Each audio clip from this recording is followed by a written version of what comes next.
உணவை வீணடிக்காதீர்கள்.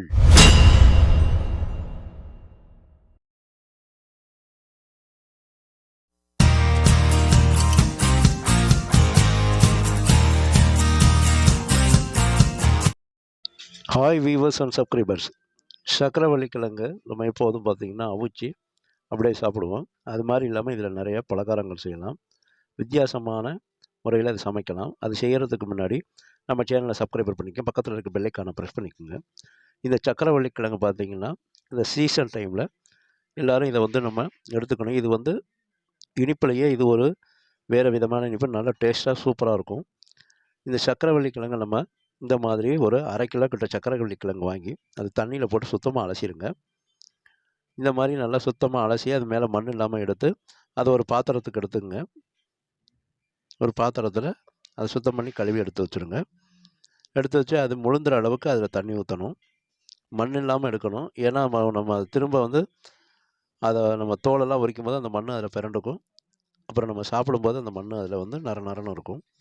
இது மாதிரி அந்த சுத்தமாக கழுவி எடுத்துகிட்டு அந்த மரவள்ளி கிழங்கு முழுந்துற அளவுக்கு தண்ணியை ஊற்றி இதை நல்லா கொதிக்க வச்சு நல்லா வேக வச்சு எடுக்கணும். இந்த சக்கரவள்ளி கிழங்கு ஒரு கொதியிலேயே வெந்து போயிடும். ரொம்ப கொதிக்க வச்சு நல்லா நல்லா கொதிக்க விட்டுக்கிட்டே இருந்தீங்கன்னா அப்படியே குழஞ்சி போயிடும். அதனால் இதை ஒரு கொதியிலேயே இதை வேக வச்சு எடுத்து அந்த தண்ணியிலேருந்து அப்படியே ஒரு கரண்டியால் தண்ணி கொதிக்கிற தண்ணியிலேருந்து ஒரு கரண்டியால் இதெல்லாம் எடுத்து பிளேட்டுக்கு மாற்றிடுங்க. தண்ணியை வடிகட்டி மாற்றிடுங்க. இந்த மாதிரி அது வெந்து போயிருக்கும். இப்போ இந்த கிழங்கை அப்படியே ஒன்று ஒன்றா எடுத்து அதை வந்து பார்த்திங்கன்னா அது மேலே இருக்க தோலை அப்படியே உரிச்சிடணும். இதுக்கு வந்து தோல் பயன்படுத்த முடியாது, தோலோடு பயன்படுத்த முடியாது. அது டேஸ்ட்டு கொஞ்சம் மாறும். அதனால் இந்த மாதிரி தோல் அப்படியே உரித்தோம்னா அந்த உருளைக்கிழங்கு அவிச்சு உரித்தா எப்படி வருமோ அது மாதிரி அந்த தோல் வந்துடும். இந்த மாதிரி அதை உரித்து எடுத்துருங்க.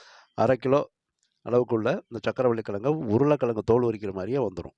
அந்த மாதிரி அதே போல் அதை நல்லா அவிச்ச பிறகு இந்த முனியில் கிள்ளி எடுத்திங்கன்னா அதில் வேறு கனமான வேர் இருந்தாலும் அது உருவிக்கிட்டு வந்துடும். இந்த மாதிரி அதை தோல் உரித்து எல்லாத்தையும் எடுத்து வச்சுக்கோங்க. எல்லாத்தையும் எடுத்து வச்சு இப்போ இந்த சக்கரவள்ளி கிழங்கை நல்லா மசிச்சு விடணும்.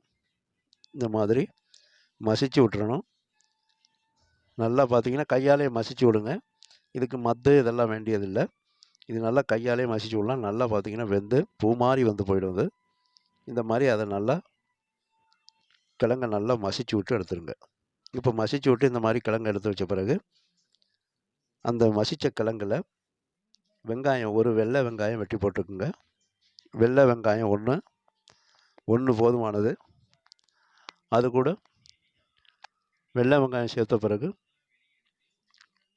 கொத்தமல்லி தழை ஒரு கொத்து வெட்டி போட்டுருங்க. அதையும் தூளாக வெட்டி போட்டுருங்க. அதே போல் பச்சை மிளகாய், இந்த பச்சை மிளகாயும் இது கூட வெட்டி சேர்த்துங்க. அதை சுத்தம் பண்ணிவிட்டு சின்ன சின்னதாக வெட்டி போட்டு இதை வந்து நல்லா பிசைஞ்சு விடுங்க. இதுக்கு வந்து தேவையான அளவு ஒரு 2 சிட்டிகை இந்து உப்பு போட்டுங்க. இந்த ப்ரௌன் சால்ட்டு வந்து போட்டுங்க. 2 சிட்டிகை போட்டுங்க. ரொம்ப போட வேண்டியதில்லை. அப்படி ரொம்ப உப்பாயிட்டுன்னா அதோட டேஸ்ட் மாறி போயிடும். இதுக்கு வந்து இந்த இந்து உப்பு போட்டிங்கன்னா இந்த கிழங்கோட டேஸ்ட்டு அப்படியே மாறாமல் சூப்பராக நல்லா சாப்பிட்றதுக்கு அப்படியே திகட்டாமல் சாப்பிட்லாம். அது நல்லாயிருக்கும். கடல் உப்பு போட வேணாம், இந்து உப்பு போட்டுங்க. போட்டு இது நல்லா இது மேலே எல்லாத்தையும் சேர்த்து ஒன்றா மசிச்சு விட்ருங்க. நல்லா மசித்து எல்லாம் நல்லா மிக்ஸ் பண்ணி பிசைஞ்சு விட்டுருங்க. பிசைஞ்ச பிறகு இதை வந்து எடுத்து நல்லா இந்த மாதிரி இருக்கும். தண்ணி எதுவும் ஊற்றிடக்கூடாது. இப்போ இதை அப்படியே உருட்டுங்க. சின்ன சின்ன உருண்டையாக நெல்லிக்காய் அளவு இல்லை எலுமிச்சம்பழம் அளவு உங்களுக்கு 2 சைஸாக இதை நம்ம உருட்டிக்கலாம். உங்களுக்கு எந்த அளவுக்கு வேணுமோ அந்த அளவுக்கு உருட்டிக்குங்க. நான் பெருநெல்லிக்காய் அளவுக்கு உருட்டிக்கிறேன். அந்த மாதிரி உருட்டி எடுத்து வச்சுருவேன். எல்லா மரவள்ளி கிழங்கையும் அந்த சக்கரவள்ளி கிழங்கையும் இந்த மாதிரி உருட்டி எடுத்து வச்சுங்க. இந்த பலகாரம் வந்து பார்த்திங்கன்னா உங்களுக்கு நம்ம டீ கடைகள்லாம் செஞ்சு வைக்கலாம். இது நம்ம சக்கரவள்ளி கிழங்கை அவிச்சு மட்டும்தான் வைப்போம். இதில் வேறு எதுவும் பெருசாக செய்கிறதில்ல. இப்போ டீ கடைகள்லாம் இந்த பலகாரமாக இதை செஞ்சு வச்சிங்கன்னா இது அவ்வளோ டேஸ்ட்டாக இருக்கும். எல்லோரும் விரும்பி ஒரு 4-5 எடுத்து சாப்பிடுவாங்க. அந்த அளவுக்கு இருக்கும். கொஞ்சம் கூட திகட்டாது. கொஞ்சம் டிஃப்ரெண்டான டேஸ்ட்லேயும் இருக்கும். இந்த மாதிரி எல்லா சக்கரவள்ளி கிழங்கையும் இந்த மாதிரி நெல்லிக்காய் சைஸுக்கு நான் உருட்டி எடுத்து வச்சுக்கிட்டேன். இப்போ ஒரு கிண்ணத்தில், ஒரு அகலமான கிண்ணத்தில் ஒரு 200 கிராம் கடலை மாவு, நல்ல சுத்தமான கடலை மாவு எடுத்துக்குவோம். அந்த கடலை மாவில் 2 டேபிள் ஸ்பூன் மைதா மாவு சேர்த்துக்கிறோம். இந்த மைதா மாவு 2 டேபிள் ஸ்பூன் சேர்த்தோம்னா உங்களுக்கு அந்த அந்த சக்கரவள்ளி கிழங்கு போண்டாவை உங்களுக்கு நல்லா பார்த்திங்கன்னா அந்த மாவு ப்ளஃபியாக சாஃப்டாக இருக்கும். அதுக்காக நம்ம 2 டேபிள் ஸ்பூன் மைதா மாவு, கரம் மசாலா ஒரு 1/2 டீஸ்பூன் கரம் மசாலா சேர்த்துருவோம். கரம் மசாலா 1/2 டீஸ்பூன். அது கூட கருவேப்பில்லை, ஒரு கொத்து கருவேப்பில்லையை இலைகளை மட்டும் அப்படியே உருவுங்க. இந்த கருவேப்பில்லை இலையை மட்டும் அப்படியே சின்ன சின்னதாக திருவி போட்டுருங்க, அப்படியே திருவி விடுங்க. அப்போ இதோடைய வாசம் நல்லாயிருக்கும், சாப்பிட்றதுக்கு டேஸ்ட்டும் நல்லாயிருக்கும்.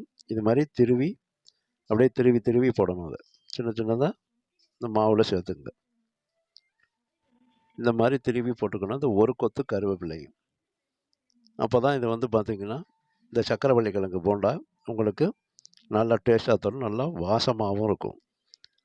அந்த கருவேப்பிலை சாப்பிட்றப்போ வெந்து போய் நல்லா சாப்பிட்றதுக்கு ஒரு டேஸ்ட்டும் இருக்கும்.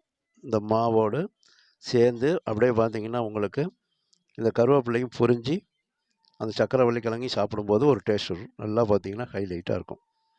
இந்த மாதிரி அதை சேர்த்த பிறகு இந்த மாவில் வந்து பார்த்திங்கன்னா அதாவது சோடாப்பு, அதாவது ஆப்ப சோடா, அது ஒரு பிஞ்சு சேர்த்துங்க, ஒரு பிஞ்சு சேர்த்துங்க. அப்படின்னா உங்களுக்கு வந்து பார்த்திங்கன்னா ஸ்பூனோட காம்புலாம் எடுத்து போட்டிங்கன்னா சரியாக வரும்.